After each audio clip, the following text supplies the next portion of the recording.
I'll go. Dave Coombe, GPI, consultant to the city.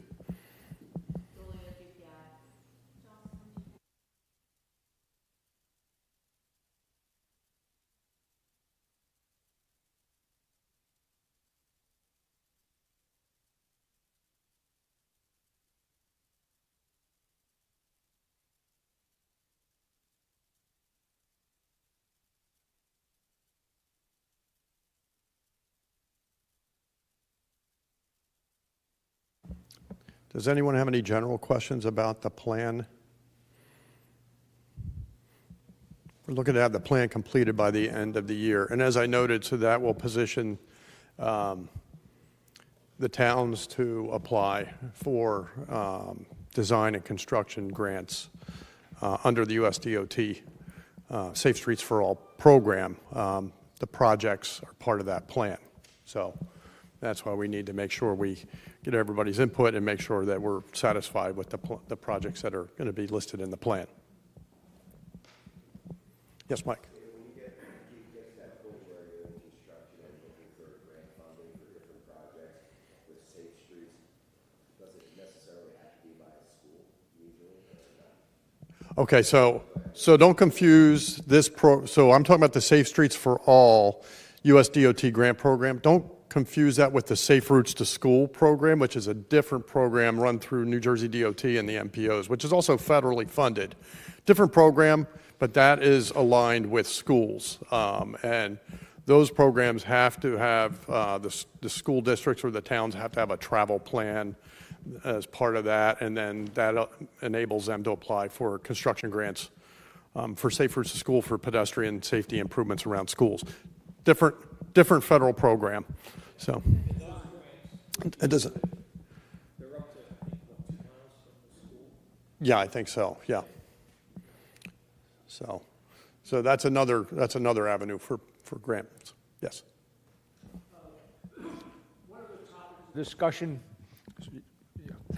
One of the topics of discussion has been the data-driven approach, where you're taking a look back the last 5, 10, 20 years of where there have been accidents, where there's been issues, where there's been problems. In some cases, our own personal experience and intuition tells us that this area is a danger area, but it doesn't show up in the data necessarily. Mm-hmm. Where are you in balancing that? It's an excellent point. So the data-driven approach, and Julie will talk a little bit more about it, there's 2 aspects of the data-driven approach. So there is the crash history approach, and then there's something called systemic, where you look at crashes as a whole, and you look at what are the characteristics of the roadways where these crashes are happening, and then you look at similar segments that have similar characteristics, and you can do some predictive kinds of things. But that's only one element of it. That's all data, still data. You're talking about stakeholder involvement. That's another key piece. So this plan is a collaboration of both data and stakeholders. So the input that we receive from you and other stakeholders is also important. So we're not just looking at where the crashes are. It gets right to your point. So that's what we're also going to talk about today is what's the feedback, what have we heard, and then come up with what are some recommendations based on what we heard. And we'll share that with you, what we've heard from stakeholders, including the committee today. Thank you. Sure.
Sorry.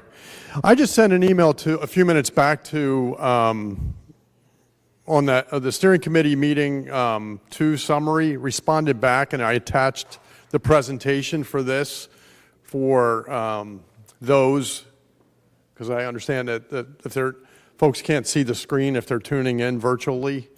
It wasn't attached? Okay. Okay. All right. Well, I'll have to try to see if I can do that when I'm not talking. When Julia's speaking, I'll see if I can get the presentation out. All right. Thank you, Paul. Okay. Gotcha.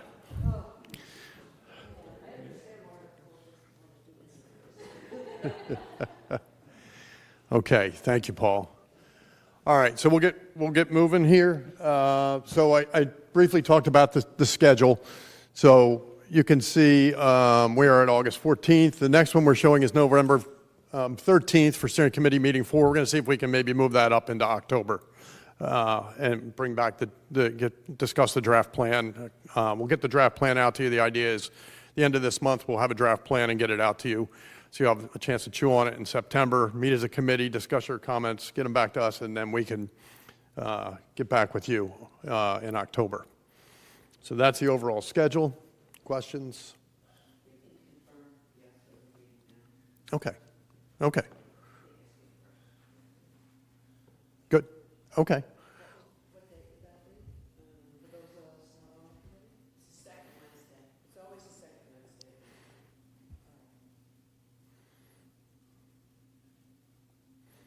All right. Excellent. Okay. So what we want to do today, we want to walk out of here today is getting a committee, and I don't know if it's a formal resolution, but a general agreement on what are the projects, the infrastructure locations that we want to include in the plan, and then talk about non-infrastructure strategies. So last meeting we talked about non-infrastructure strategies that the committee or the BAPAC committee had implemented in the past, and which ones we would continue, and we'll touch base on that and talk about some potential other ones. All right, so now we're going to get right into the infrastructure side of things, and I get to turn it over to Julia. I'll give you the clicker. Thank you.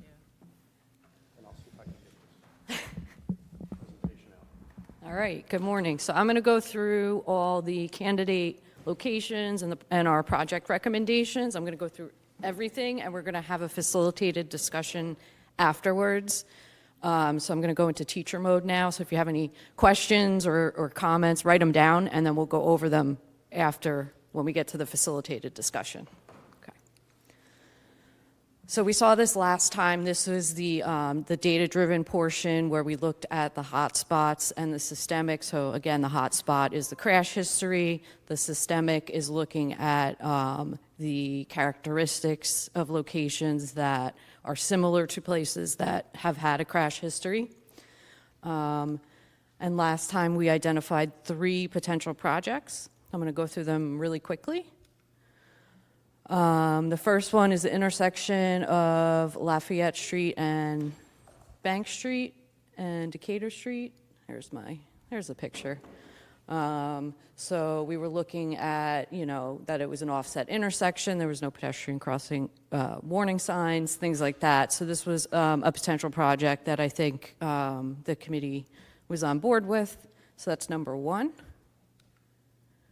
Number 2 is the corridor of Ocean, Elmira, Leeming, Landis Street from Columbia to 6th Avenue. So we identified that with the students' offset intersections, all the driveways, no striped shoulder. The signal equipment was outdated. So that was another candidate project that we would look to make improvements on the corridor.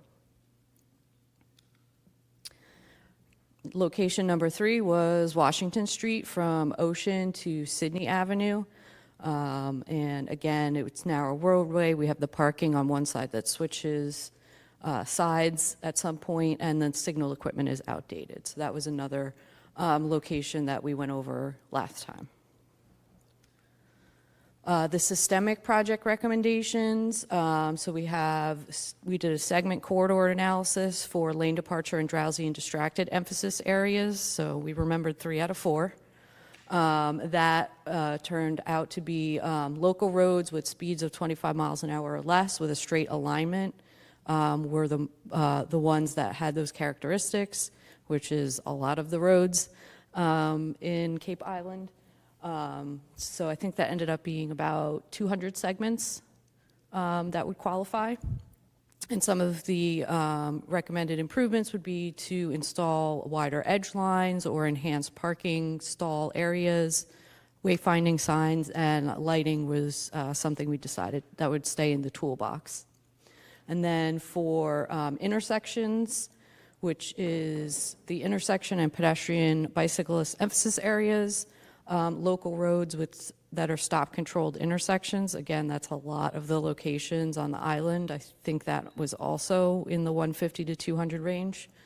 So some of the recommended improvements would be to upgrade and install pedestrian crossings at the intersection. So if they're just the 2 double lines, you'd make it the high visibility. If it's missing one on one of the legs, you would add it, things like that. Again, lighting would be in the toolbox. Updates to the traffic signals, which isn't really stop control, but if it turns out that the stop control location warrants a signal, you can do that. And then install intersection warnings and visibility as supported by the manual and uniform traffic control devices. So if there's a visibility issue for an upcoming intersection, you do the stop ahead. You can do in-roadway pavement markings, things like that. So now, this one is new. This is our sidewalk gap assessment. So what we did was we looked at all the existing locations of sidewalk. We did not look at what the condition of the existing sidewalk is. That wasn't part of the analysis. We were just looking for major areas that have a gap that could be filled. So in orange is all the existing sidewalk, and this is just based on GIS stuff that we received from either the county or the city or whatever. So if it's not entirely accurate, that, it may just not be in that data set.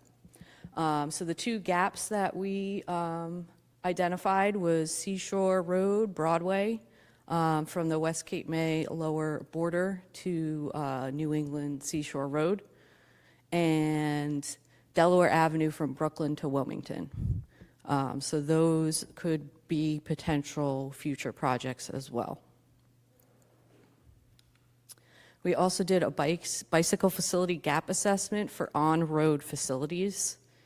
We did not look at any gaps on any off-road trails or paths or anything like that.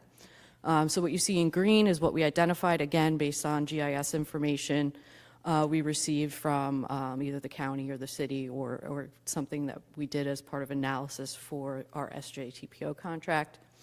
The lines in blue are proposed projects that we were able to identify that are, I think they're all funded, right? Oh, okay, all right.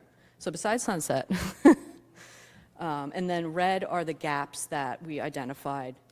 So Broadway from Central to Seashore, Park Boulevard and West Perry Street, and Elmira Street, from the creek to Lafayette Street. We also looked at the committee's proposals for potential projects. So we have these corridors here that were identified: Ocean Street, Hughes Street, and Jackson Street. The bottom 2 are to install bike lanes. And the top one is to reconfigure the lanes by the Acme. For intersections, there were crossings on Columbia at Madison, crosswalks on Perry Street and Congress Street, and crosswalks on Benton Avenue at Sewell and Howard Street. Now, the top one does have the high visibility crosswalk across Columbia at Madison. But something that we noticed was to actually cross Madison, you either have to go up to Washington Street or you have to go all the way down to Beach, I think. So there's no marked crossings to get across Madison. in between those 2 points. So that's why we left that one in there.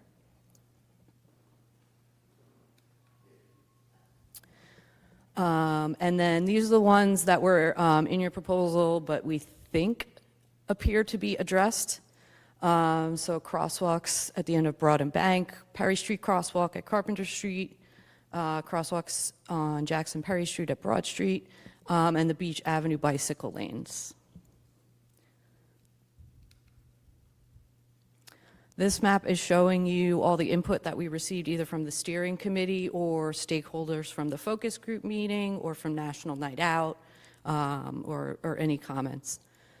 So the purple is the stakeholder input and the yellow is the steering committee input. And a lot of these, as you will see shortly, overlap a lot of the places that we've already identified. So based on that, we came up with the following 6 recommendations. So the top 3 are the ones that we discussed at the last meeting: the intersection of Lafayette Bank and Decatur, Ocean Elmira Leeming, and Washington Street. And then based on all the other input, we're recommending systemic treatments on Lafayette Street with county coordination, doing the sidewalk and bike lane gap on Seashore and Broadway, along with any other systemic treatments that may be appropriate, again, with county coordination, and systemic treatments on Lighthouse Avenue and Seagrove Avenue. So this is an overview of everything overlaid on top of each other. We have our recommendations in green, all the input either in yellow or purple as before, and then the sidewalk bike gaps, which might be a little hard to see, and then the proposed projects by others. So that is everything all smashed together. And Dave is going to hand out a map of that for everybody to look at. Yes, lots of colors. We were running out of colors, actually. And then with that, we're going to open it up to the facilitated discussion, which, Dale, you're running. So thank you, everybody, for letting me run through all that. If you have the questions or comments that you wrote down, we can always go back to previous slides if you need to see anything. Yes, that is an excellent point. So we have projects in pretty much each municipality, so it's not, heavy on one or the other. All you. You want this one? Or you just want the clicker? I don't think we have anything after that, so just backwards. Okay.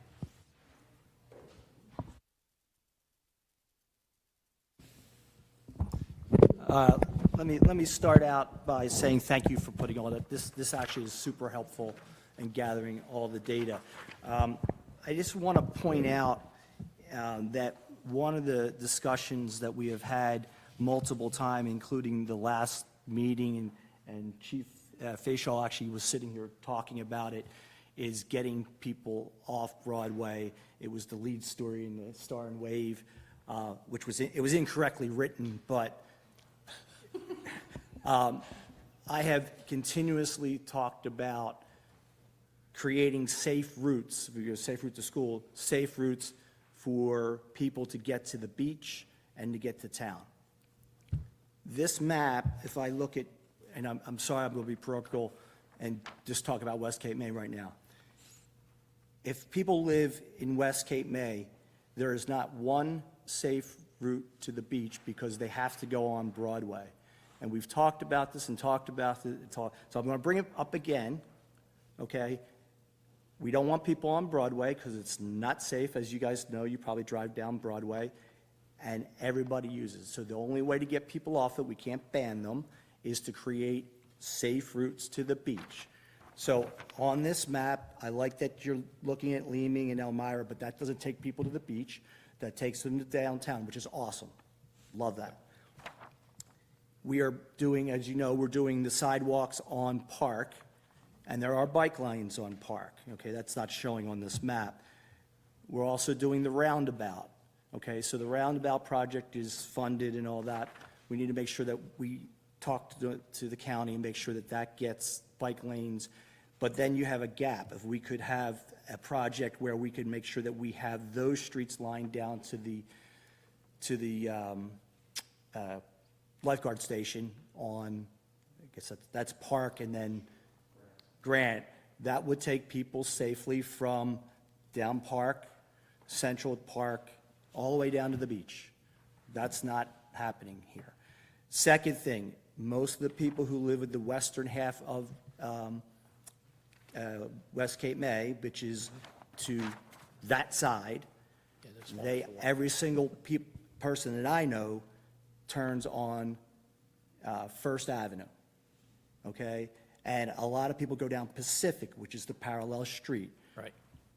I would suggest that we have a project that makes Pacific a bike route, and then just keep people up Broadway. We talked about, I've talked about this bridge before. This doesn't show up.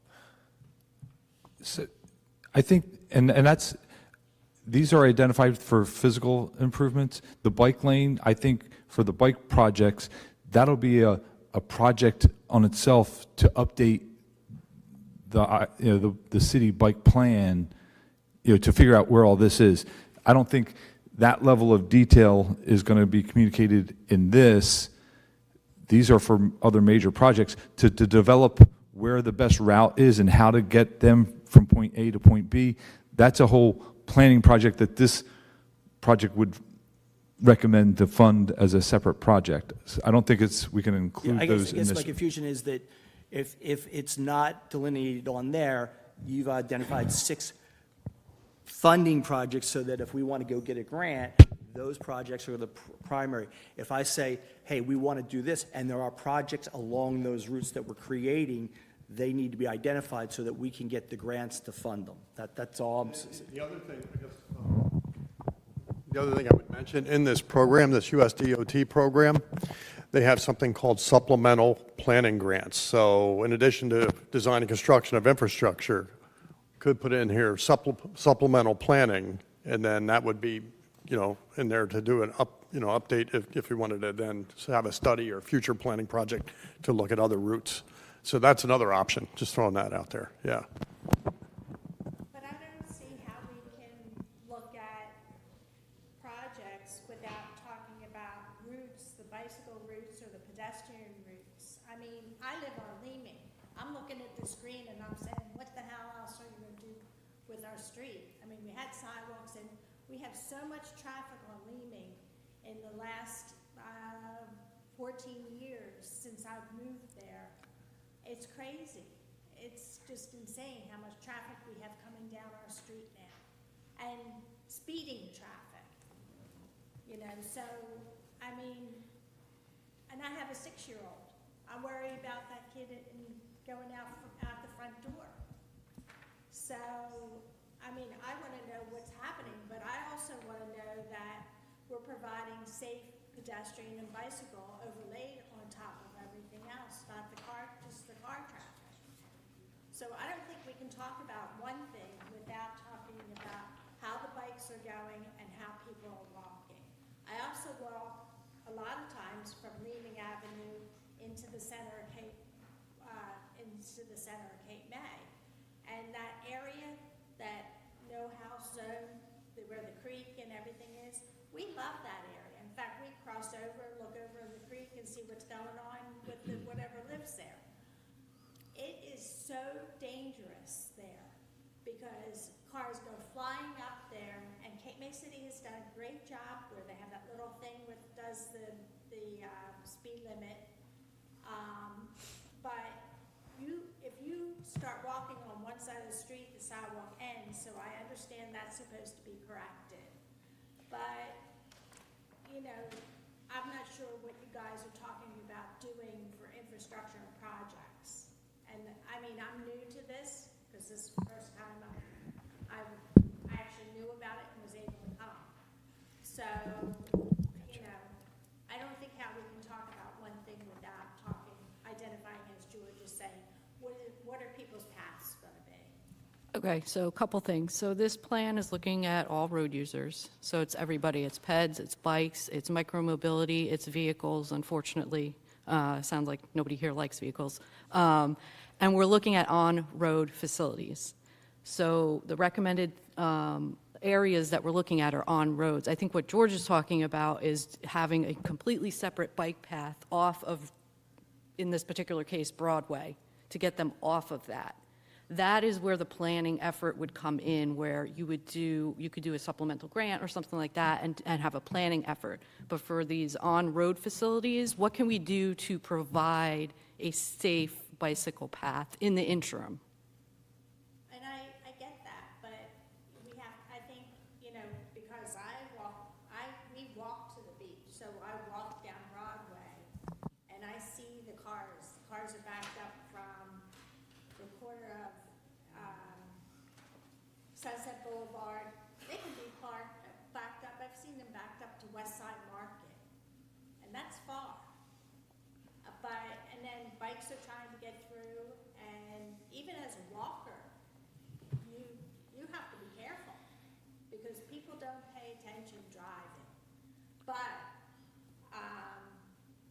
I think George's point is good. If we're not looking at the big picture, it doesn't matter what's happening on the small side. And maybe we say, we can't do what George is suggesting to get people off of Broadway, but we at least have to think about it and have it in the overall plan. Yeah, and I don't think we're saying don't think about it. I think we're just saying, Yeah. one of the recommendations would be to assess alternate bike routes. Yeah, I think that we have to put it on paper and say, okay, this is the direction we all like to go, and how can we get this portion worked out? Or another portion where somebody else has a suggestion of how the bike routes are gonna go. Yeah, I mean, the original bike committee, and everyone that was on that committee, that's what that map was about, the optimal routes. So that was, Yes. that was the original intent before any more planning was done, was just to find out and share that information with the public about the safest routes to go from one, not necessarily the shortest route, but the safest route between 2 points. So that continues, I think, educating the public on that, where you and I know that the best and safest route is not to go down Broadway, but visitors don't necessarily. Well, go real fast. All right, we have, Yep, we have. I need some help in understanding this. You have 5 different colors here. Who are these groups? Who is the project team? Who is the steering committee? Who is the stakeholders? Again, I just need a little explanation so I understand this better.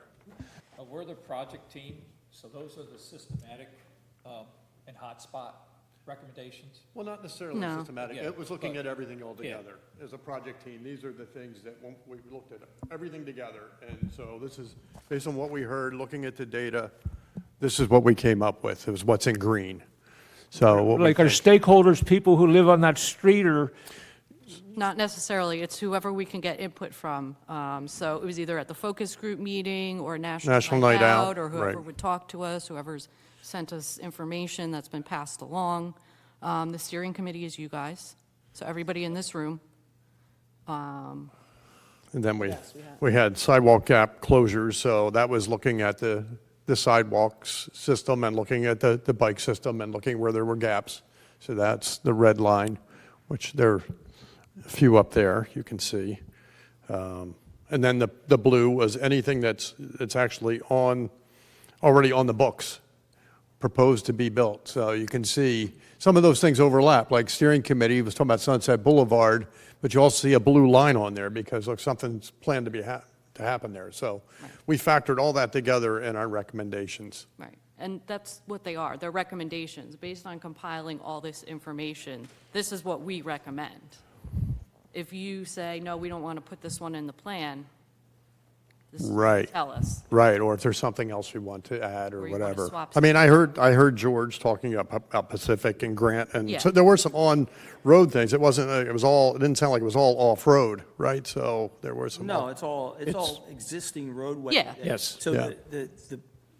the money, you would need to restripe a lot of things, signage. If you did do the one route down Pacific, we've talked about, well, my favorite topic, a bridge going down First. That would be an infrastructure project. And it's a bike pedestrian bridge we have a paper street, First Avenue going to First Avenue in Cape May. That is something I want to make sure that it is possible to do, that is one of the projects, because that eliminates anybody going on the Broadway. It is, and everybody I talk to says the same thing.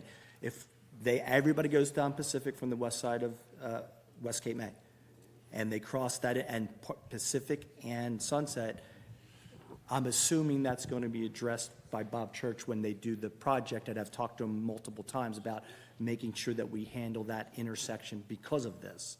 So kind of working in parallel. Yeah. So I assume that's why I haven't really pushed that one, but the connection to the beach is that bridge. Okay. That nobody ever has to go out onto Broadway. And where's that bridge? So I take it that It this doesn't is not It a, doesn't exist. He wants No, but to I mean, build one. where would it exist? It's First Avenue. First to First, Oh, okay. from There's a Grant- little creek. that West goes through. Grant Street in West Cape May to First Street. Yeah, and there's private property issues there?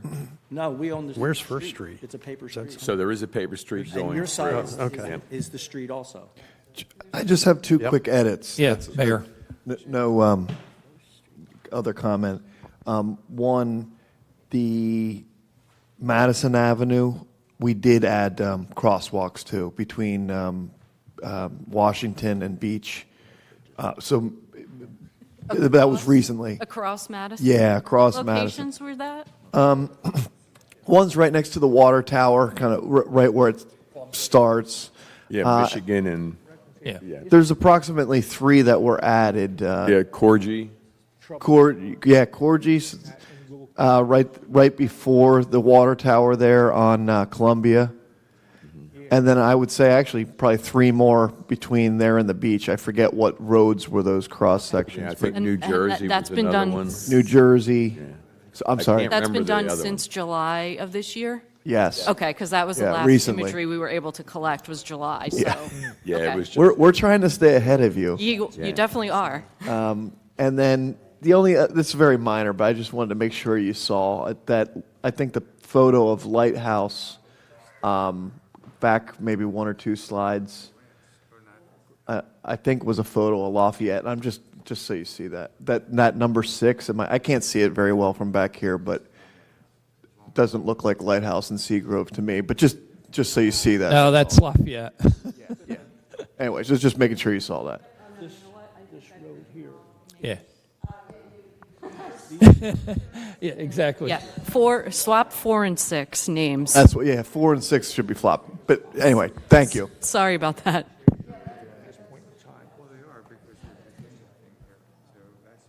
And actually, just one little other comment. I think if you were to chart local frustration with traffic, pedestrians, motorists, I think the peak of that chart would be right around August 14th. So I just put that in the record. How convenient. I wish these people would have told us their frustrations at National Night Out. Right. No, but thank you very much. Thank you. Eventually, is a priority list compiled with the input of the community and the bike committee. For instance, I look at what they're talking about, seashore and a sidewalk all the way up. Right now, there's a shoulder / bike path, bike lane. Well, it's not even a bike lane. Yeah. It's the official Right. bike lane. So I guess my thought, that one big section, do you really need a sidewalk? There's not enough people that live there.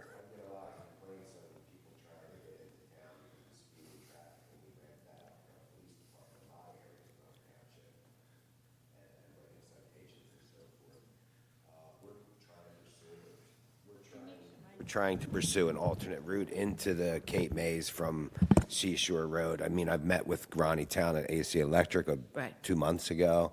I sent her another email this week to saying, listen, I really want to discuss the possibility of using the right-of-way to get into town a little safer, but we have to create routes to get to that area too, because there's a lot of private property along that whole West Cape or Lower Township corridor where the Atlantic City Electric is.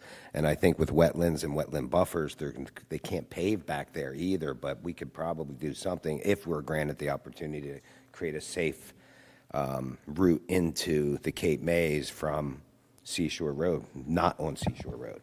So would you agree that putting a sidewalk on Seashore, you would rather see I don't know, I'd rather see them off of Seashore Road because the amount of speeders that come down Right. there. It's hard to. Right. You could check with the chief on this one. Enforcement is difficult because you have to be there all the time and resources are limited, so that's a problem. So I think an alternate route might be the option. And then again, if we did that, now you have Cape May City Public Works on that same dirt road. Are you going to put bikes on that part of that pathway to get them into West Cape May? Right by Cape Island Creek where the bridge is? That's unsafe Right. too because they have trucks going down there all day long. So that's another not so safe unless that can be widened somehow. That's all. So it sounds like there's a lot to overcome On that? no on doubt. that. So in the, we'll call it the interim, does it make sense to have a sidewalk on Seashore? No. It changes the,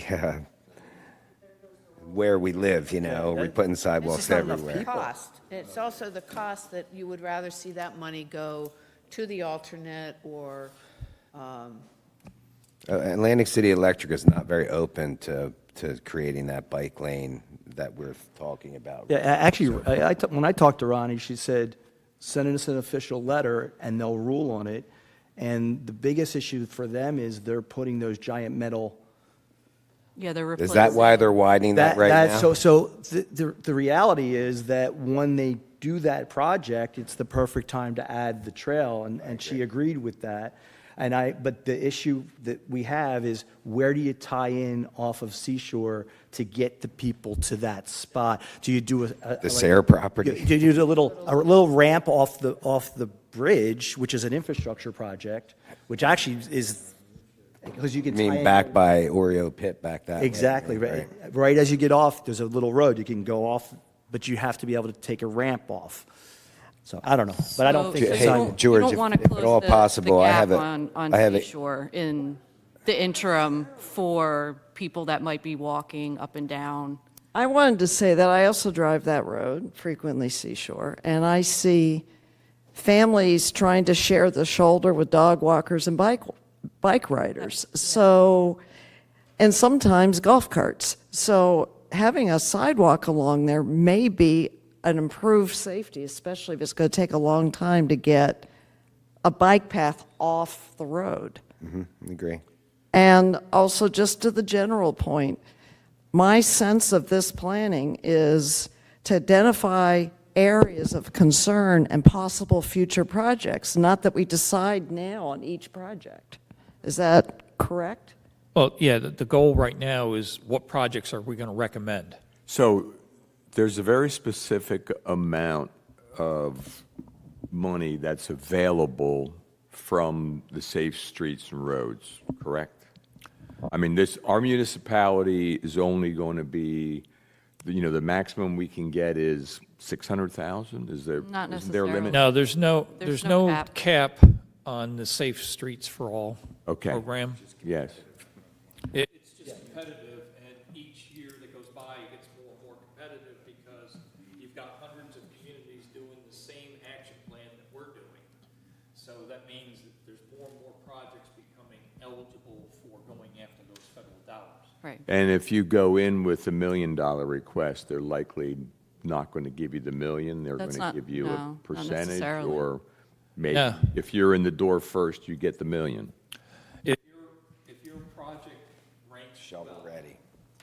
and it's close to shelf ready, yes, Yeah. you'll get it. I believe there is matches. I think there's a 20% match. 20 or 25% match, because some communities have already gotten grants for implementation. Okay. So, and just one more question, so everybody understands. Our timeline is really, we didn't expect to have something to take to the federal government until the end of this year? Right. What our goal is to put together a draft report with the projects at the end of this month. You got, the group will review it, provide us comments, and then we'll come back in October to discuss it some more and then get before council, because it has to be approved by council Okay. before it can be published. Is that approval by all councils involved in this project and the steering committee, or just Cape May City?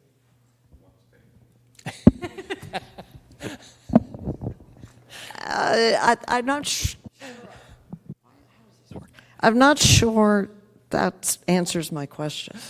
Because if we're here just to support Cape May City projects, that doesn't really answer my question. My question is, are all the councils having No, I input in think this? these aren't Cape May City projects. We're talking about all the different municipalities here. So what's the answer to my question? I was been telling my other commissioners that I'd be bringing back the plan for endorsement. Is that what the not yet. intention is? You can, it's just not, it's not When we get there, required. that's Yeah, fine. when we get there. Yeah. If you want to do it, that's fine. The one that we need for this is Cape May City. But it would help having the endorsement from It the would other help, communities. Yes. Because Yeah, we it's certainly a would like community to say plan. that this is endorsed by Yeah, Cape May absolutely. Point, West Cape May, et cetera. Absolutely, yeah. Well, I would just suggest, rather than debating the merits of individual projects, we have everything in here that ideally, we would love to have some addressed someday, and then it could be prioritized by the team about which are the most pressing for funding. Sure, yeah. It doesn't mean the others have to be kicked out at this point. They could stay in there for the future, because we're not going to get to perfection anytime soon. No, and I think you're right. I think Or ever. we want the biggest return on this request, obviously, so we have to get the most dangerous, the most difficult, the Absolutely. biggest return for the dollar, so And I that's our job now, is to do our best to figure that out. And I completely endorse some of those intersections and things that you have presented that are mostly in Cape May City, because I also drive there, I'm aware of what they're like. But I especially like parts of the plan that connect our communities, because none of us can address those by ourselves very well. And I think that's the point of this group. Yeah. So I'd rather us not devolve down too much into this block and that block here, because we want the ideal plan now, because we're not going to have the ideal plan now. That's just my opinion. I think also, too, the reality is most of the concentration of danger and pedestrians bike is that West Cape May, around town into Cape May City, and then, of course, the routing out across the back bridge. That's a consideration. But I think because we are concentrating on those areas is because those are the most dangerous areas on a continuing basis with the population. One other question that I asked, and maybe it slipped by, was my concern, because of course I live on Bank Street, and of course that area, had discussed doing something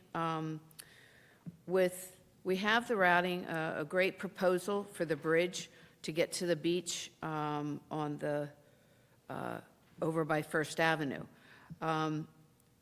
The other question I have is a lot of routing for people that are going into town on bikes.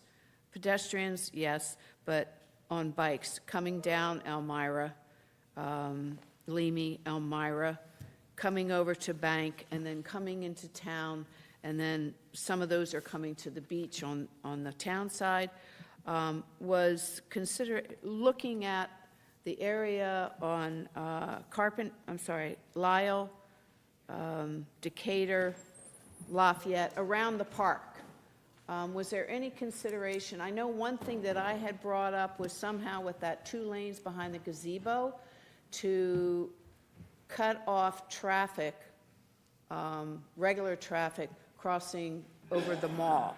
They did that during COVID, and they blocked that area off. So if you could somehow make either a 2-lane bike lane on one of those lanes, and then have the other one either for, I know the concern is with the businesses and the trucks coming in, to just make that a non-public car area, except for, so was there any consideration at all about that area? Because that's a real bugaboo too, because if you have all this traffic, bike traffic and stuff, they're coming down Leamy to Elmira. They don't want to go on that one little strip of Elmira into Ocean, so they're cutting over to Bank and then crossing, and that's Decatur. And it's one way. That's the Bank Street. It's one way. Decatur is one way. Yeah, it's right behind the gazebo. It's Right. So that's one way. So it's great that if you're biking from the town and from the ocean, but there's no legitimate way to go except for what I do is I just go on the wide sidewalk. So we're not getting into alternatives or anything like that. We're just identifying the locations that are going to be funded to look at alternatives. We're not coming up with the individual layouts or anything like that. That's not part of this plan. It is on there? Oh, sorry. Never mind. One Oh, project, okay. All righty. And 2. Okay. one project that we've discussed in the past, behind the school, we had talked about doing a bike lane from St. John's to the school to get people off of Lafayette, to coordinate with the new walking area that's going to be behind the school ultimately. I don't see that on here at all. So we're looking at on-road areas. Yeah, it's only on road. Okay. Yeah. Because that's like on the seashore, that going down the land. Same, okay. So that's, Right away, it's not shown here, but that's, it is a consideration, yes. okay, that's all I But wanted. it's a trail, it's not a non-road facility.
Yeah, that's Central Avenue and Broadway. Yeah.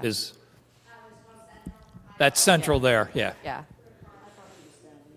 So if we're looking at one of the, recommended things is to look at Broadway / Seashore, we could extend that down farther, which we did identify to do systemic treatments throughout the entire corridor. So we would look at that intersection.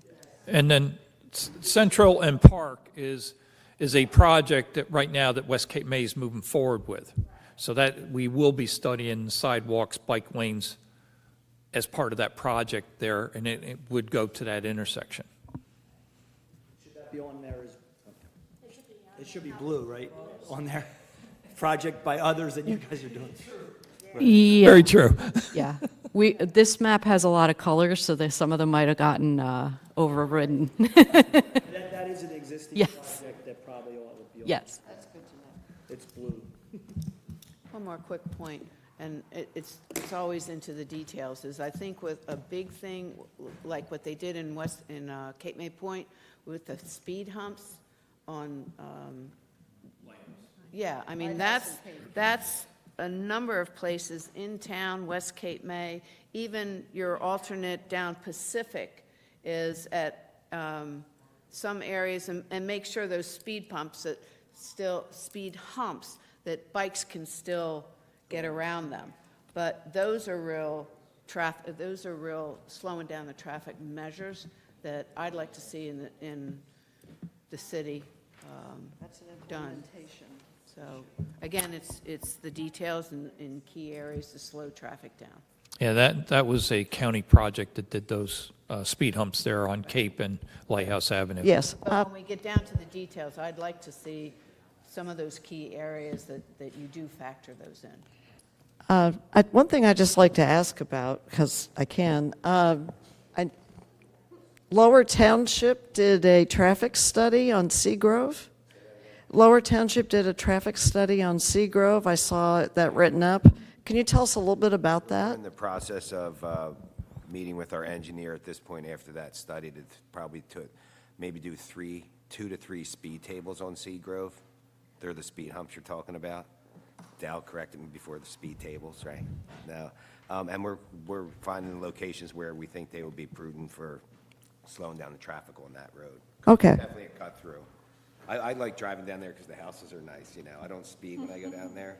But I'll tell you, that's one area we're going to be doing that. And I think there's other spots in the township will probably, once you start doing that. Everybody You wants guys it. all did it in Cape May Point first, and everybody wants them. Oh, yeah. Oh, yeah. No, they do help, there's no doubt about it. It'll slow people down. It slows people down, yeah. I also like driving on that road, but I don't do it during the summer because there's just too many bikers and other people and, Sunset Boulevard's worse. I mean, there's. I know, but Too. And, I mean, Dal and I worked on a project on Stone Harbor Boulevard for years together, and we put speed humps. Eventually, he had retired from there, and so did I, but that all happened after the fact to slow traffic down on Stone Harbor Boulevard in Middle Township going into Stone Harbor with speed humps there as well in front of the. okay. thing. Well, I think that would really help on Seagrove for some of the concerns I had about safety for pedestrians and bikers. So that's great. Agree. We're going to do that.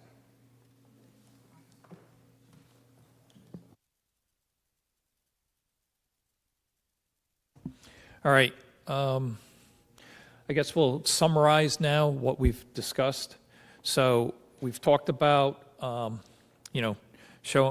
intersection of Broadway and Central, some other routes to look to move people, to come up with key routes to bring people from West Cape May through Cape May to the beach, Bicycle routes. bicycle routes. And also, you've got to look at the pedestrians as part of that too, yeah. So, because like on the west side of West Cape May, trying to get across, you still don't have a good walking path to get there. So it's still part of the study that we would do. So that would be one of the recommendations we would do, is to do a supplemental study to come up with these key routes. And then also, it could also fall under infrastructure improvements, because those routes will need infrastructure in order to implement them. So, yes. And the 6 recommendations that were originally made, everybody seems to be okay with those 6 recommendations. So those will stay, but then we're going to do some adjustments, right? We'll extend the Broadway down to Central and,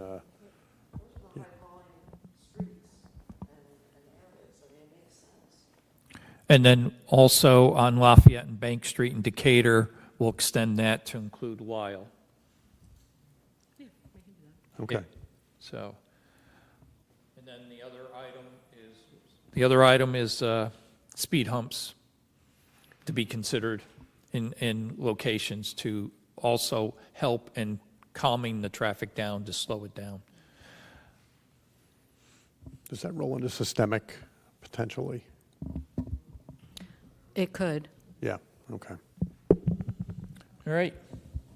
Do we have an agreement? I mean, there was a bunch of discussion about the sidewalk on Seashore and whether that should be a prioritized item in terms of cost versus benefit. I don't know if we came to a conclusion as a group, and I don't know who makes that decision, but I think I would think, my personal opinion is that is not a big, that's a lot of money, and it's not a lot of benefit for what we're looking for. That's what I would say. So I personally would not vote for that as one of the top 6 projects. Well, we'll include it in the plan, but it doesn't necessarily. It means it's going to happen, right? It doesn't, yeah. I mean, believe me, you're going to put a lot of these recommendations in the plan, but we're going to be picking them off based upon the funding Right. and how well they will score when you're putting in that grant application. Right. Because there's other factors that go into the grant applications. So you have to look at, okay, what can we do and make sure we can get the money to be competitive? So there's a lot of other categories we got to check off when we're putting in these projects for funding, so. So this is looking at systemically every possible improvement, but you can't add them in later if you haven't looked at them at this point when you're going for funding. It's better to have had them in the plan at this point as potential projects. Is that So how it works? these would be potential projects. These are Then all the just other- potential. Yeah, so the other arm to that is the systemic treatments, where we would have Okay. a big list of locations and, the potential treatments to do systemically. And if you want to make that a project and say, okay, let's do systemic treatments on the first 50 locations, and then that becomes a project. It's a little weird, because it's Yeah. not typical like what everybody's used to, where we just identify a corridor and we do everything. Okay, yeah. This is sort of the opposite. We pick 1 or 2 countermeasures and we apply it to Everything. to 50 routes or something like that. We spread it out. So it's like a funnel, really. If we don't have things here at this point, later it's hard to add them in when you're going for grant funding. Is that part of what I was trying to get at? That we've Yeah. looked at the Yeah. whole thing. Right. Yes. Later is when you prioritize. And you had mentioned supplemental planning. Correct. Yes, So there that's- are supplemental, yeah. So we would have a recommendation in the plan that says, there should be, supplemental planning for the alternate bike routes that are off-road. Or just to get bikes or pedestrians, from West Cape May to the beach be or more however we want to do generic that. Yeah, about it. yeah. So it gives you more options Yeah. later on.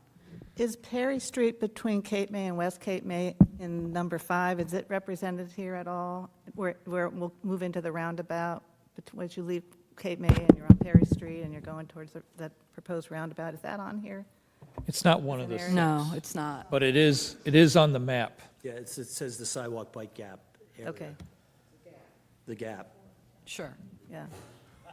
And could Stevens Street be included on the Seagrove Avenue? I know it's West Cape May and not Lower Township, but if you're looking at tables to slow down traffic. Good point. It's called Bay Shore on here, Yeah. but it's really Stevens Street. That's what Google has it. Oh, is that the issue? Yes. Yeah. The other section of Bay Shore from Stevens down to Sunset wasn't there. Right. Still is. Yeah, they don't update as often as we'd like. Identical to the situation on Seagrove, which you guys are addressing. There's, Okay.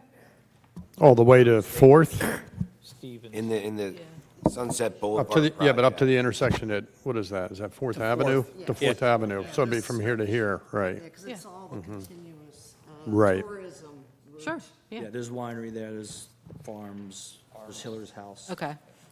I may be corrected by Dale, I'm not sure, but the Sunset Boulevard project, it's, probably should take off in the next 2 years when the projects done there down at the point for the preserve that's there at Higsby Beach and Pond Creek.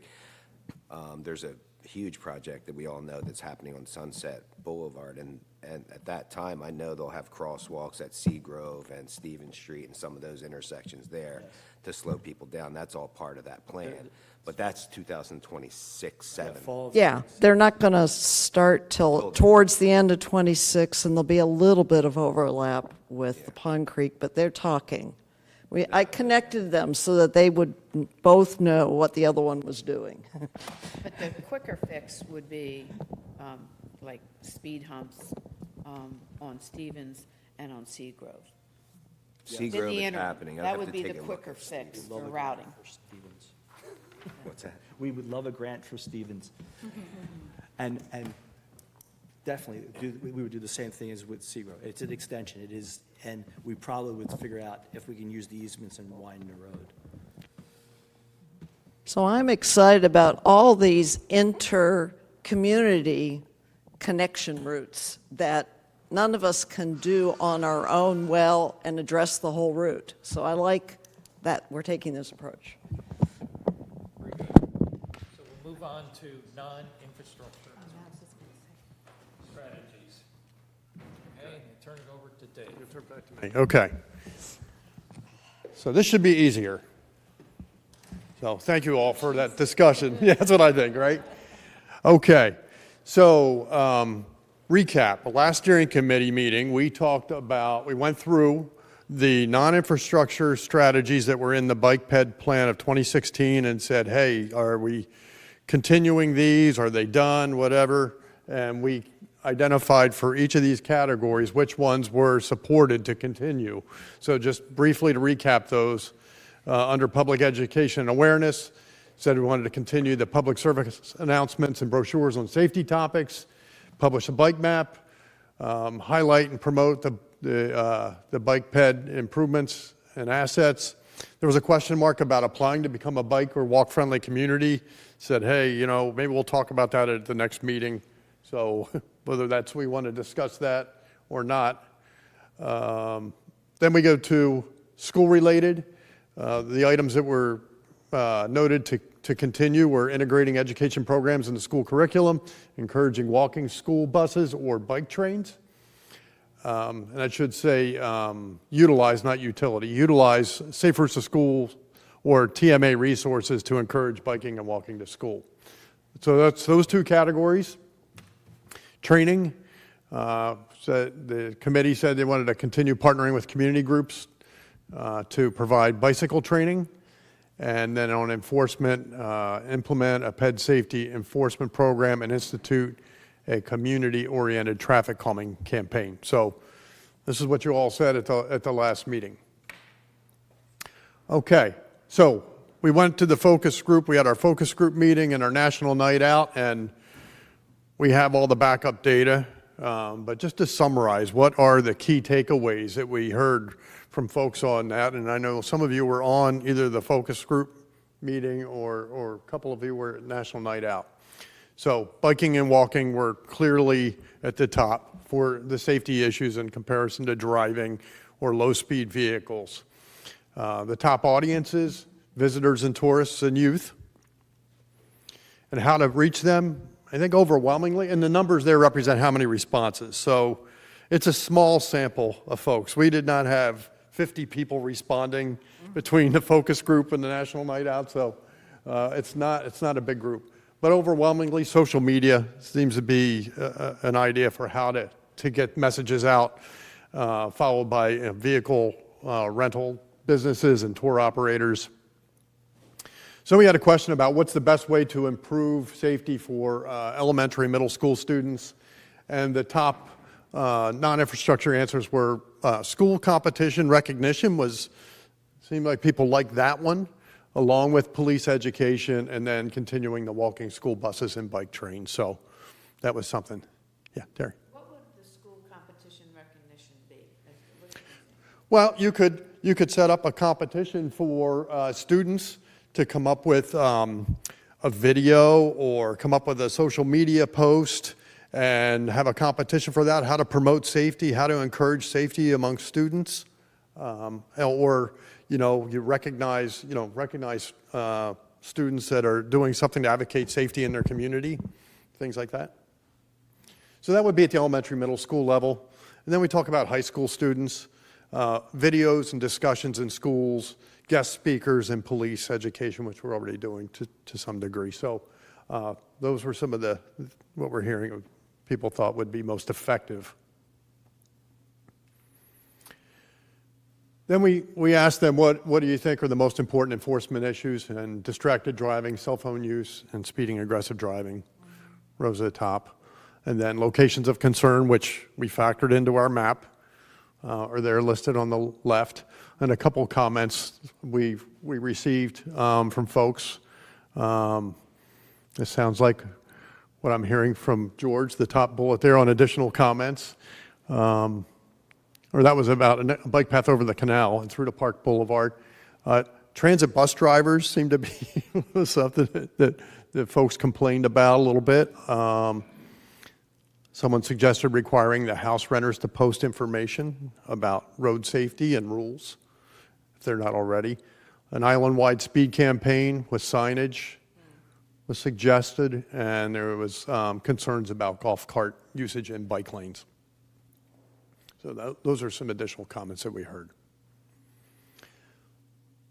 So taking all of what we heard from those comments and priorities and looking at what we heard from the steering committee last time, here's a couple of things that we're recommending or putting out there for your consideration, whether the committee would want to put something like this in the plan for a non-infrastructure strategy. The school safety competition recognition program. The second one would be implement or strengthen videos and discussions and speakers for high school students. Implementing a social media plan, and then engaging key influencers. That's a big part of social media. You got to find who are the kids watching, who influences them. Is there a way to get to them, because that's how you reach them. And then increasing messaging to visitors through rental agencies and tour operators. So I think now we really just want to open that up for discussion and what the committee thinks, if there's, or other ideas. Yes.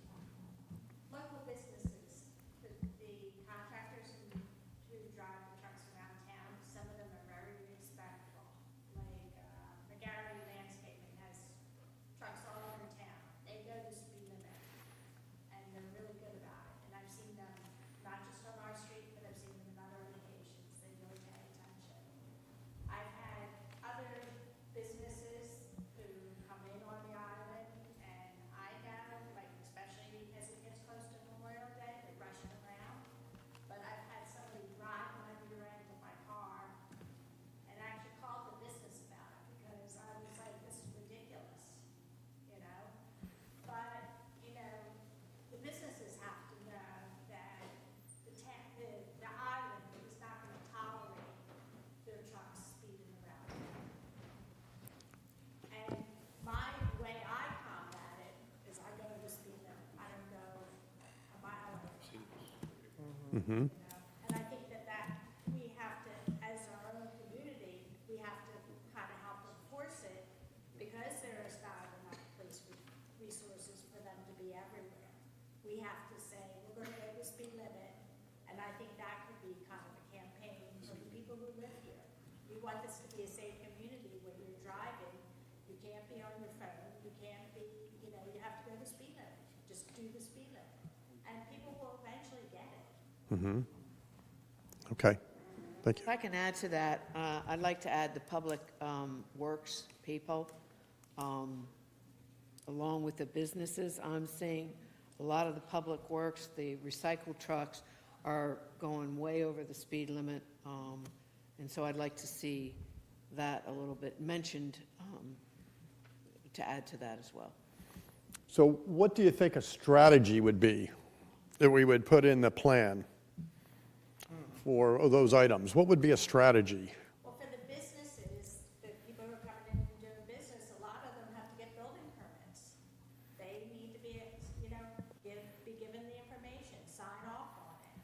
Say that if they're gonna work on the island, they're gonna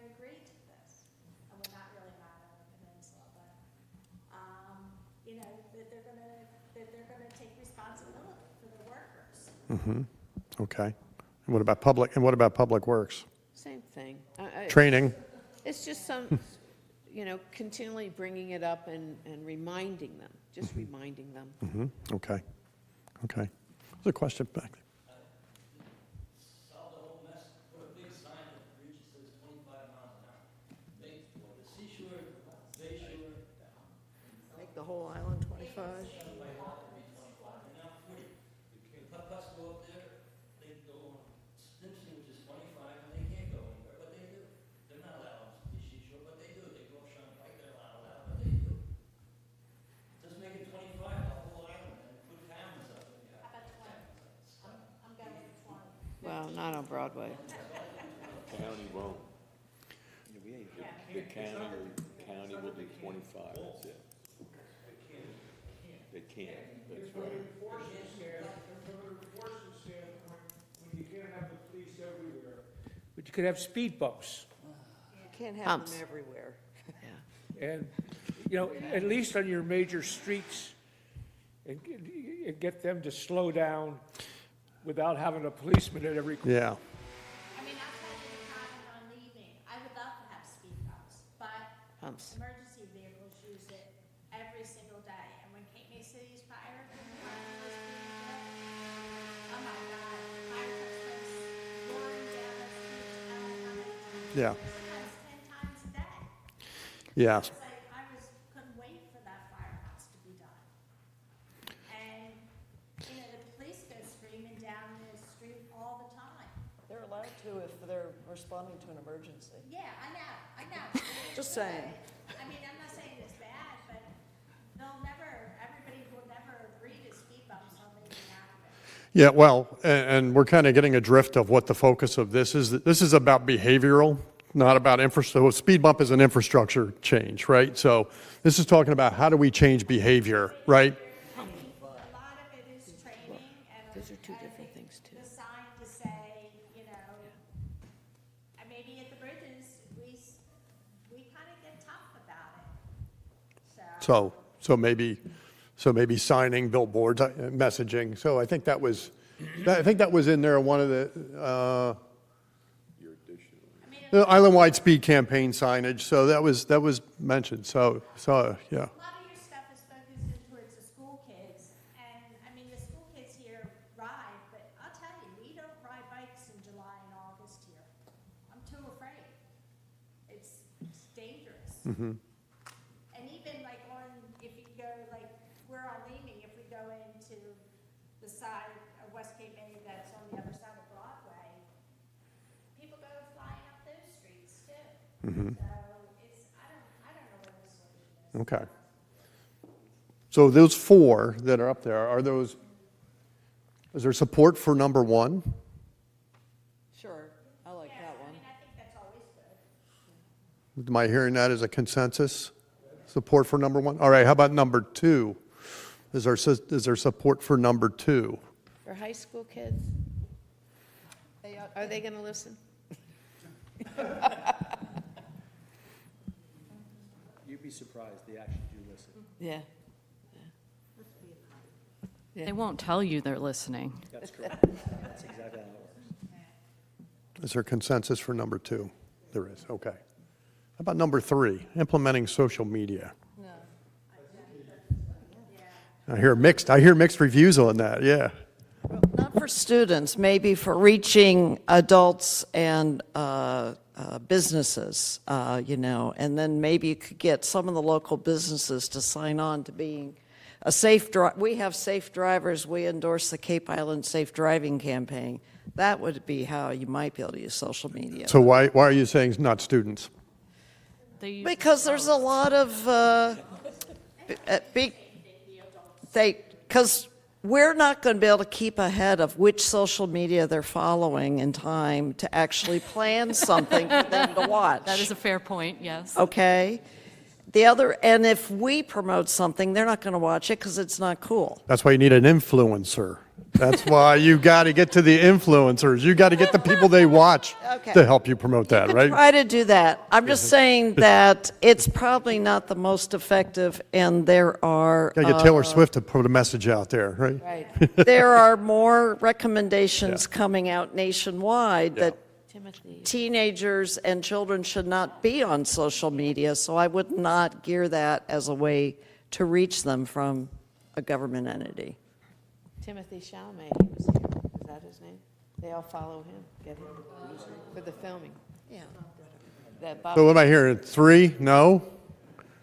No? Thumbs up? 3? No? Yes? I mean, I think it's good for yeah, adults, yeah. but not, so it's not gonna get to the kids and the high school kids, but if you're doing stuff in their school, you know, they're not the ones driving the cars, which is probably the biggest problem we have in this area. so I'm hearing social media, maybe adults, and maybe some, I'm hearing maybe both. I'm hearing like mixed reviews. Getting a key influencer would be great. We had Tony Hawk do it, wear a helmet, which was great. That's great. Yeah. Yeah, yeah, yeah. But again, our biggest problem is June to September, which, the high school students, the local ones you're talking about here, they're not big influencers of the problem. It's really the visitors who are expanding the number of bicycles, the number of LSVs, et cetera. I think the emphasis should be on the visitors some way or other. So the target audience is not really this, you're saying it's not so much students in schools, it's more the tourists. Yeah. Which kind of ties into number 4. Yeah. As a merchant, I see the kids, high school kids working in all the restaurants at night, riding their bikes somewhere in their black outfits, no lights. Zip Yeah, that- you mentioned that I last think time. they're a Yeah, major yeah. audience Okay. for us, for Yeah, Okay. I think targeting Okay. all audience, you may have to do a different social media or Yeah. other type of campaign for different audiences with Okay. So I'm hearing some support for 3.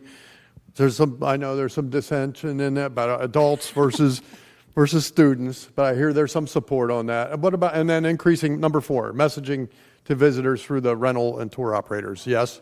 Well, we've, I think our local businesses keep on the bikes, how to go, and they have a number of different locations, have been excellent at responding and delivering that message to their customers, giving them the safety instruction and giving out the bike maps, et cetera.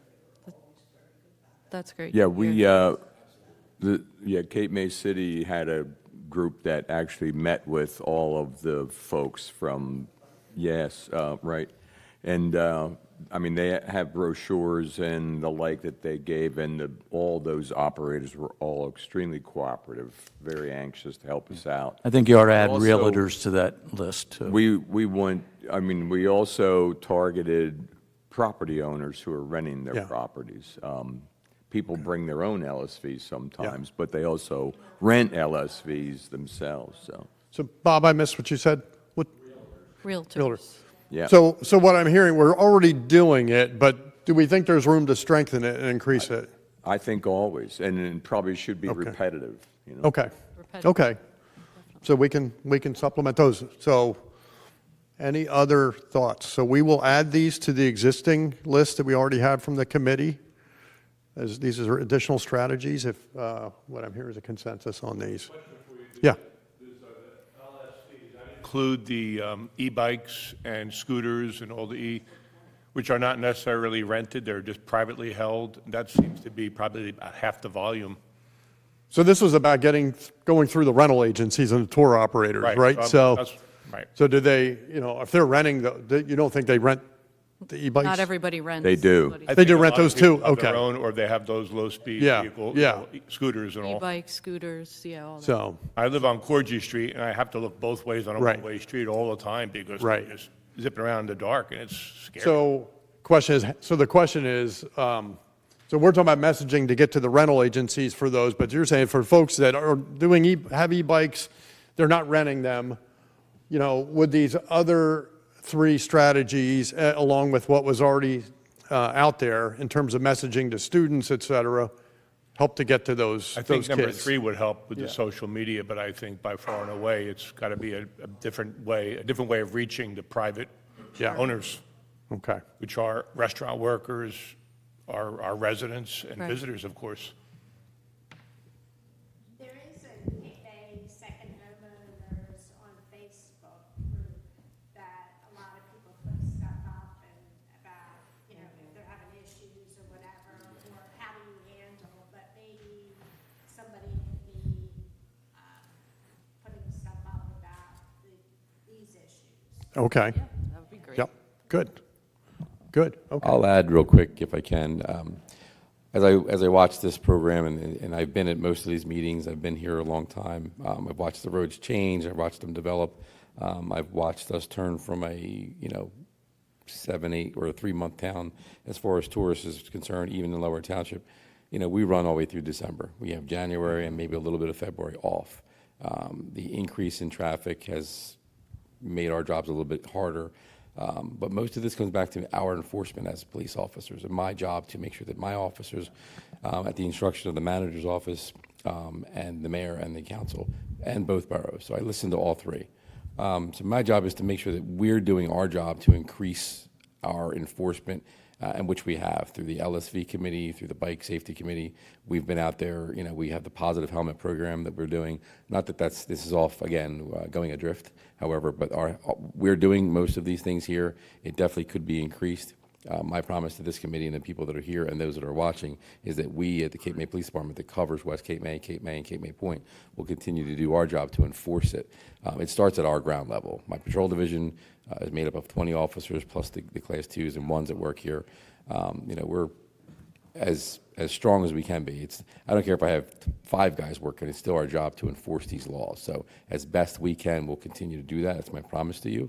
I do most of the social media on my end, and I have 3 children, but that are of the ages 15 and below, and it's TikTok or in Instagram. Hard to grab that group base, but and we have a lot of students or kids that come here from Lower Township. Have that group of kids that rides over the bridge every day, and I watch them come over the bridge, no helmets on, doing wheelies down the bridge, and it's those mod bikes, and I'm just like, and I know half of their parents, and I'm like, they send them over to Cape May and West Cape May and the island to enjoy the day, and then they're our problem for the day, and then they leave at dusk and they're leaving at dark hours going back over. So I have been in contact. I work very closely with Kevin Lewis, the chief of police in Lower Township.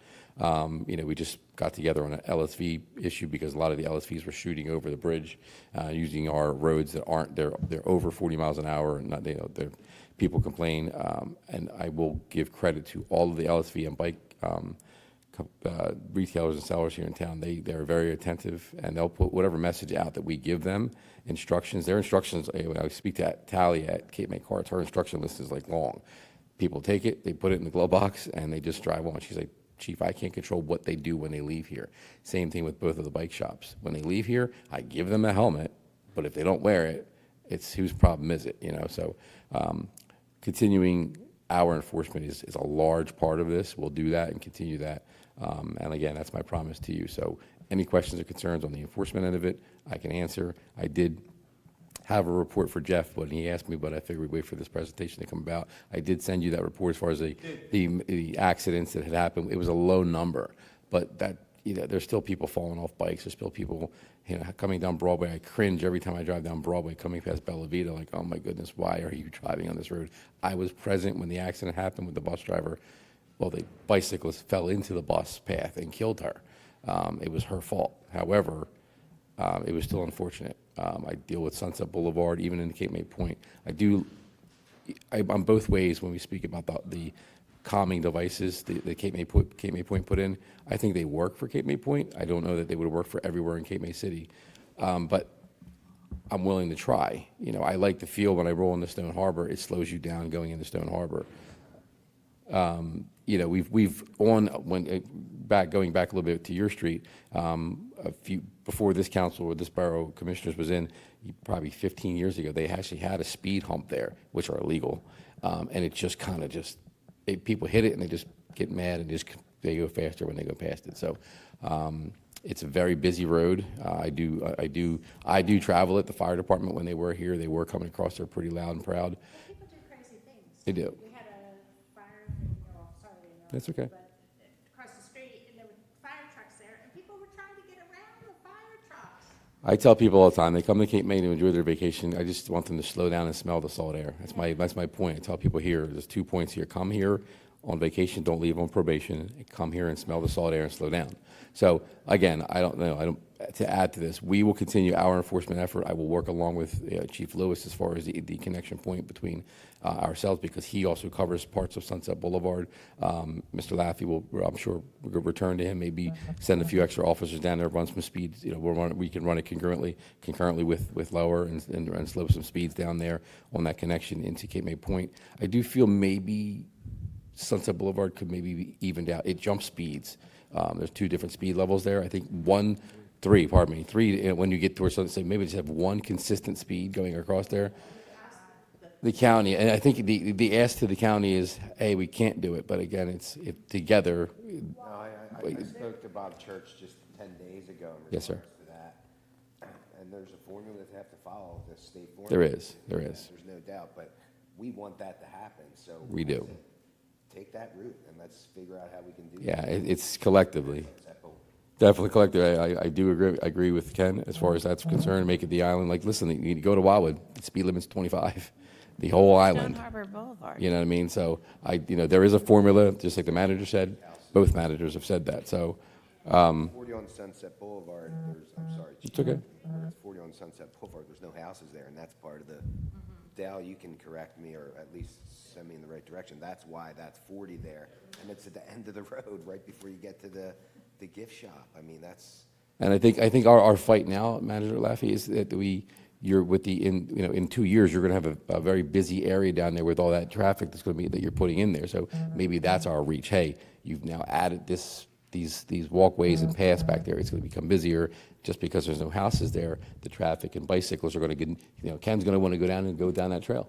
So the bicycle, it should be 25. I mean, I'll support it. I'll fight it. Whatever I need to do. I've had a long relationship with Mr. Foster, and when he was at the county, they have their formulas. They have their job to do. But again, as the 3 towns and 3 managers and mayors get together and write that letter, yes, Ken. Yes, sir. Yes, sir. Speaking of that project, the DEP project, they could use the old coal line, the coal train line. It goes up from Cape May, crosses Seashore, crosses Bay Shore, goes through Ray's Farm, goes all the way out to right into the project. They must have buried it by now, but the tracks are still out there. That could be a bike path. Ken, is a lot of that land. Yeah. Right? Ray's Farm. It's Oh, okay.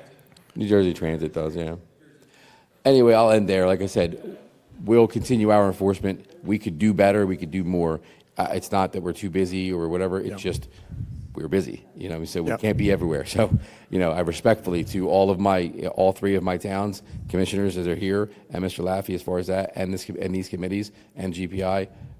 Again, enforcement is a huge part of this. You can change every single road here, but if I'm not stopping the bicyclist without a helmet or the car going too fast, I'm not doing my job. I'll continue to do that and push that message to our officers. That's my word to you. All right. Thank you, Chief. Appreciate that. Question for Chief. So do you feel, I know that nobody wants to be a policeman anymore, and it's No. really tough to get new recruits. Right. Is that still? We're doing pretty well. Again, this mayor and council, we're Yeah, doing. I'm just asking. We're doing okay, but we've increased the staff through the manager's office and the mayor and council and both boroughs. We're getting our numbers up there. We didn't see the impact that Wildwood and other towns did. That they usually hire 50 and they only got 15. But if you will notice, there's more bike officers out here walking around. We have our complement of 12 to 15 class 1s and 2s. Listen, I'd love to have 40 people, but managing 40 people is even harder. So, Lower Township has 50, 40 something, so, you could throw 30 more officers at me. That doesn't slow down every single car. I could put a car on every single street. So again, enforcement for us, if you look at my monthly that we send out, our car stops are up. You know what I mean? That's one of the things I credit Lieutenant Mazza and Lieutenant Walker for, is being hard on the patrol division and making sure they're out there. These guys, 8 DUIs in August. I mean, for us, that's a lot. Lower, that's a night, respectfully, manager. But you know what I mean? For us, 8 DUIs, your guys are out there hustling these streets. I guarantee you that. So we'll continue. Yeah, my point is that it's not a budget problem. It's not a budget problem. It's a staff. It's a TikTok and Instagram problem that tells them not to be cops. That's a different story. If you It's- had listed 35. We don't. On a civil service list, and last list was 4. 4, right? I had 1, and I hired him, Robbie Elwell. But Chief, on a positive note, I see the bike patrols all over town every day. I appreciate And, that. It's great because they're in the nooks and crannies. They're in the little intersections and all over, and they're really maintaining that LSV concern and. Yeah, we're out pedestrian there. concern. We could do better, like I always said, but we will continue to do our effort and continue to do due diligence to do so. So that's my promise to you. Thank you, Chief. The one thing that I heard mentioned, there's a possibility, if the committee was interested, was about unifying the speed limit on Sunset Boulevard. Is that something to consider as a strategy in the plan? So that's something that we could add in there. So, okay. So that's a. Next to Cape May City, lower theirs to 20. I think if we can do as much as we can on West Cape May side and go down to 20, I think that would be good too, because then besides the county roads, which I don't really understand why certain roads are county roads, but they have their reasons. But anyway, it's, if the county roads have to be 25, and then we can get all the non-counties to 20, then, we're consistent with Cape May City, throughout, and I don't know how Lower Township can handle that. We, I think the county's plan, when they're done with that street project, is to have it all be 25. Yeah, that's what's on, and they also have speed tables on Sunset. Right. There are 8 crosswalks from Okay, from that's good. Broadway to Seagrove, and then there's another one, so there's. The entrance in the Cape May Point, they'll have speed tables there. too. Right, so, I mean, Both at least entrances. from the part that is technically West Cape May to Bay Shore, there's at least 3 speed tables in there, because we want people to slow down to come into our business district. And then the walkway, and the reason I go back to Pacific Avenue, Pacific, as you cross Sunset, that's the start of the little boardwalk we're building out in the nature preserve parallel to the street. So there was a crosswalk at every single Right. intersection from West Cape May. So we talk about, is there a walking route from the western side of West, right down that walkway? Okay. There's going to be crosswalks there. That boardwalk's over Okay. environmentally sensitive areas Right. all the way into Cape. Okay. On that beach. And that goes, yeah. 10 foot wide. It goes from the parking lot of the nature preserve, Right. and then it's actually on the road again Okay. for the last stretch. Okay. I just have a quick one on the speed limit. We did get some pushback when we were looking at going to 20 miles an hour, but that really came out of this committee. Councilman Mike Yeager really pushed for it on a council level, and I've heard literally nothing but positives about the 20 mile an hour since it passed. There was a little pushback from a couple people, and then the newer LED speed signs, which record the speed, are showing us that we have data numbers that show us that speed has gone down. And it's not necessarily 20 miles an hour, but we're seeing it 5 miles an hour lower.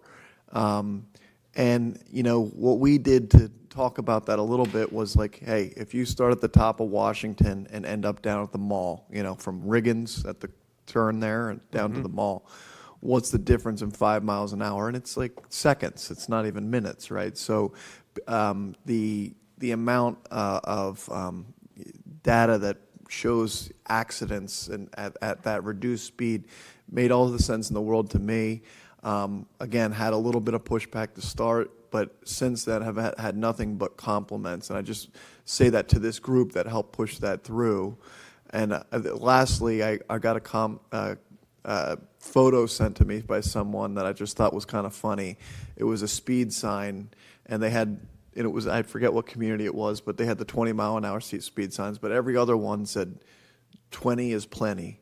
And I just thought, that's kind of a cute, fun, 20 is plenty. And got the point right across and was memorable. Yep. Zach, did you just change the speed limit to 20 by an ordinance that you Yeah. voted on? You didn't Yes. have to do any traffic studies? Because we've been told every time we change a street speed, we have to do We, it. we did, we changed it by ordinance. Right. We sort of studied it, yes.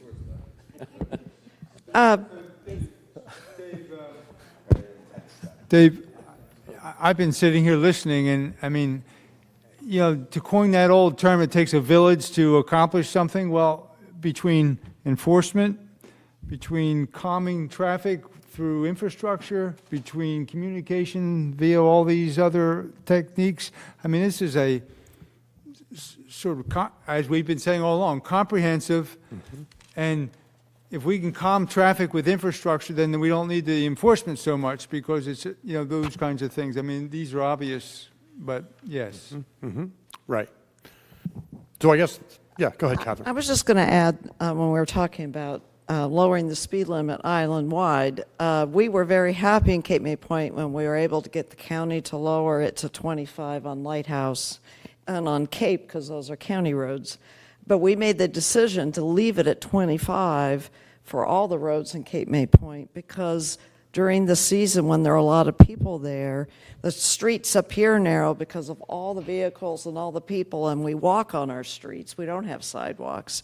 We don't really have a speeding problem in the summer. And in the off-season, it's empty. And so it's not really an issue then for us. In Cape May City, you're very dense and lots of densely settled and occupied and lots of people visiting, where you might need lower, and that's fine. But if we got down to, I don't even know what it is on Seashore Road at this point. Is it 50? No, 40. 40? Okay.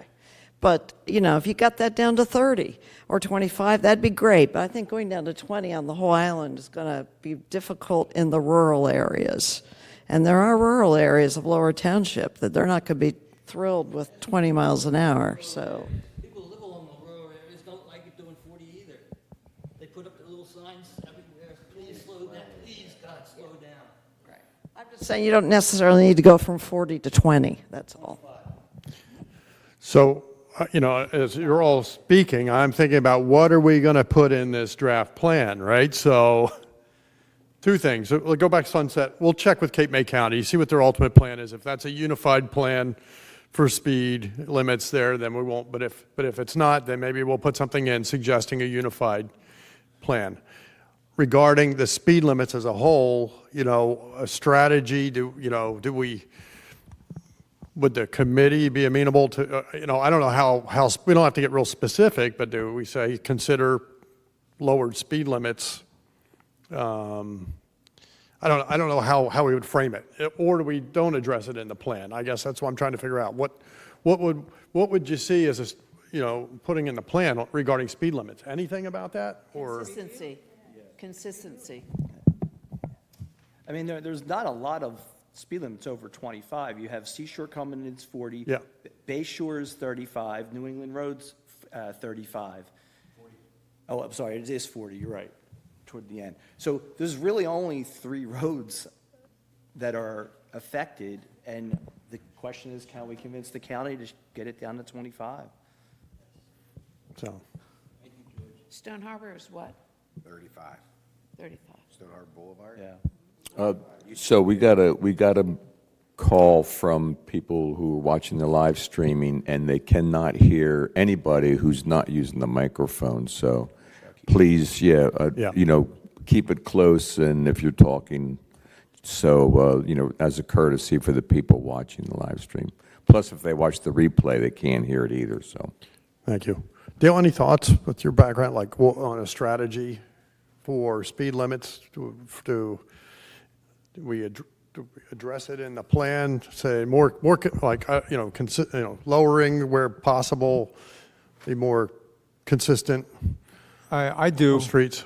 There's a graphic that the New Jersey DOT put out in terms of the potential for fatalities at different speeds. So at 45, 85% of the pedestrian auto accident would be dead.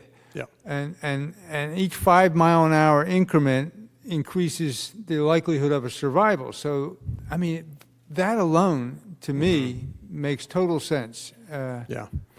So maybe it's just a general statement in there, because it's really up to each of the towns to decide how they're going to address that. But encouraging, just encouraging. It's the county. Yeah, it sounds like Yeah. it's just the ta- county yeah, route, so yeah. maybe, So maybe it's just it's a general statement about encouraging lower speed limits where possible. right. So, or consistent speed. Or limit. consistency Consistency. limits We can put on a the statement in island. about that. Okay. All right. I think we're done with non-infrastructure strategies. I appreciate everybody's input on that. So we're ready just to wrap up. So just the next step. So as we talked before, we're going to try to get this plan drafted by the end of this month, get something back to you all. Then we'll give you a month to give us some comments back, and maybe the committee will meet and discuss the comments, and then give us maybe a unified set of comments. And then we'll have a chance to look at them, address them, and come back to you in October to talk about resolution of those comments on the plan. So that's kind of the idea. That sounds good. All right, so I think with that, we are done today, so thank you. And I'll turn it back over to Mr. Chairman. Okay. Well, we've gone over a little bit, and so we're going to just wrap this up. Just some simple housekeeping. We need to approve the minutes from last meeting, so do I hear a motion? Do I hear a second? Second. Second. All in favor? Aye. Opposed? All right, thanks.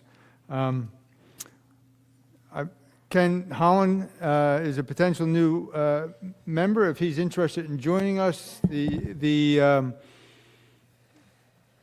way this happens is we have to make a recommendation to the city clerk. Is that correct, Terry? Sure. Yes. Okay, if you're interested. And then he has an application, An application, okay. so go to the city clerk. I can put in the minutes that we recommend that he become a member. Yep. And then he has to fill out something with the city clerk. Can you put in a good? And then they'll put that before city council. Correct? All right. Does anybody else have anything new business-wise that we haven't covered today? Thank you for the presentation and all your work. And Paul, for your work with the technology, the chief, thank you. Do I hear a motion to adjourn? Second? Second. Anybody in favor of that? Good.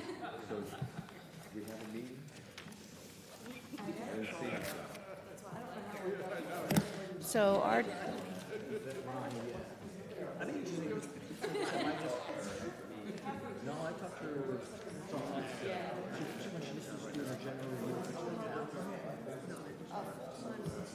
Yeah, and we obviously had, they just was doing an infrastructure project, coming from Cape May, and this giant holes. And they're gonna run those all the way up to Cape May.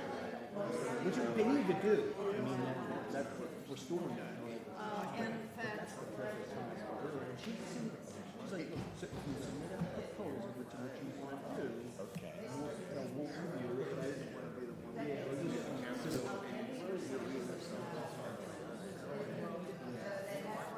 I didn't even know. Which is good.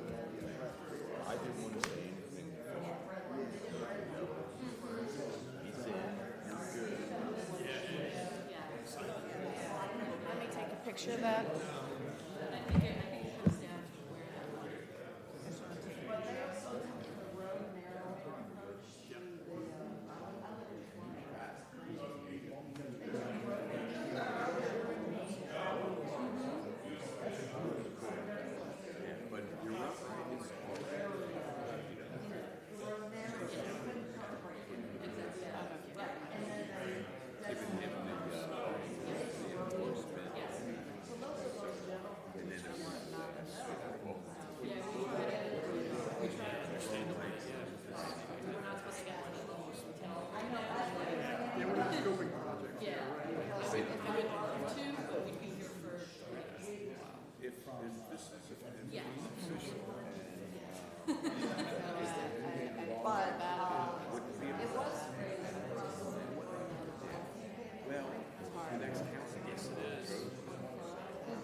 Sorry to give away your secret there, Zach.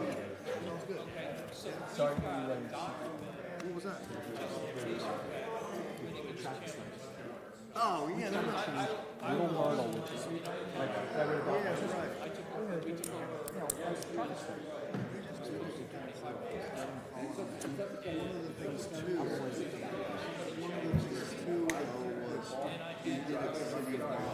That made a difference. I can't remember exactly why, but doing it citywide. We did do some in 15 too, around the mall right there. You know, one of the reasons too was, and we had discussed this, we could go down Jackson Street through the mall and go 28 miles an hour. And you go through the mall, yeah, exactly. I mean, you could. Exactly. I mean, but you could go through the mall at 29 miles an hour and literally not get a ticket. So it was like, let's put it at what it should be, and then also for, now, ticketing is a different story in regards to speed limits.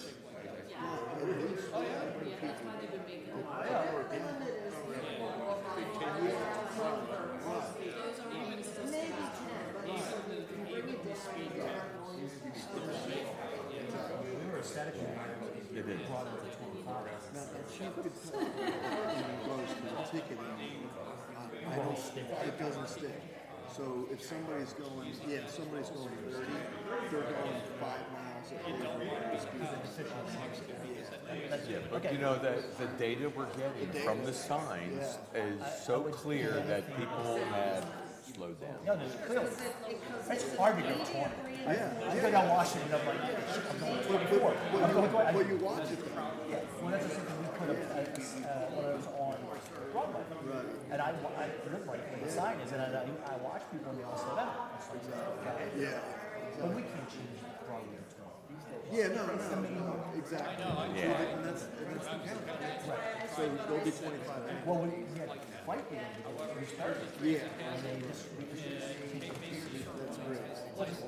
You should leave your major corridors a little. And you say, I'm not going to pay for any of these. bumps on there or tables because it's an evacuation. You can't have that. I don't think we could put them on these. You know, you remember what Bob Church said. Those things are $35,000 to $40,000 a piece.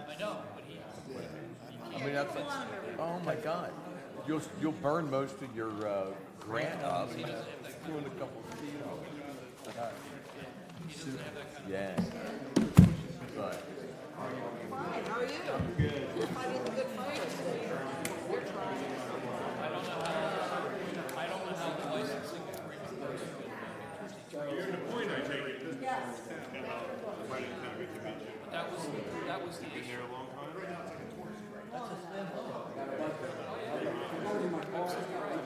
You were in the point.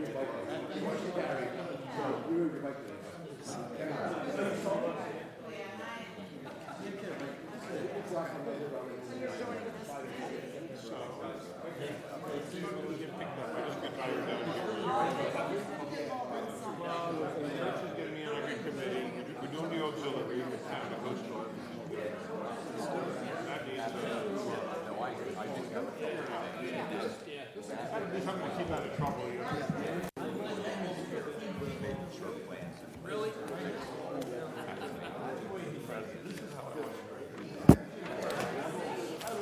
And then, you know, you just let me I didn't want to be too catty, but now you give me some hope. So what do you do? I agree, it's hard to get from West Cape May over to the beach. You gotta cut all the way over and come in. I turn it